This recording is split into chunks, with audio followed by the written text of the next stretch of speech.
Sa ibang balita, milyong-milyong pisong halaga ng iligal na droga ang nabisto ng mga otoridad sa mga parcel mula sa ibang bansa na dumating sa Pasay. May ulat on the spot si Marisol Abdurrahman. Marisol?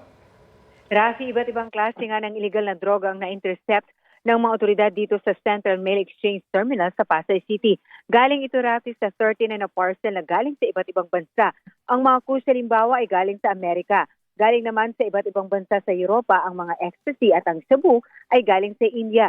Itinago ang mga ito, Rafi, sa iba't ibang pamamaraan. Merong sa bag, sa mga kahon ng bangle at meron ding itinago sa mga children's book at mga laruan. Ang iba naman nakapack bilang pagkain o candy.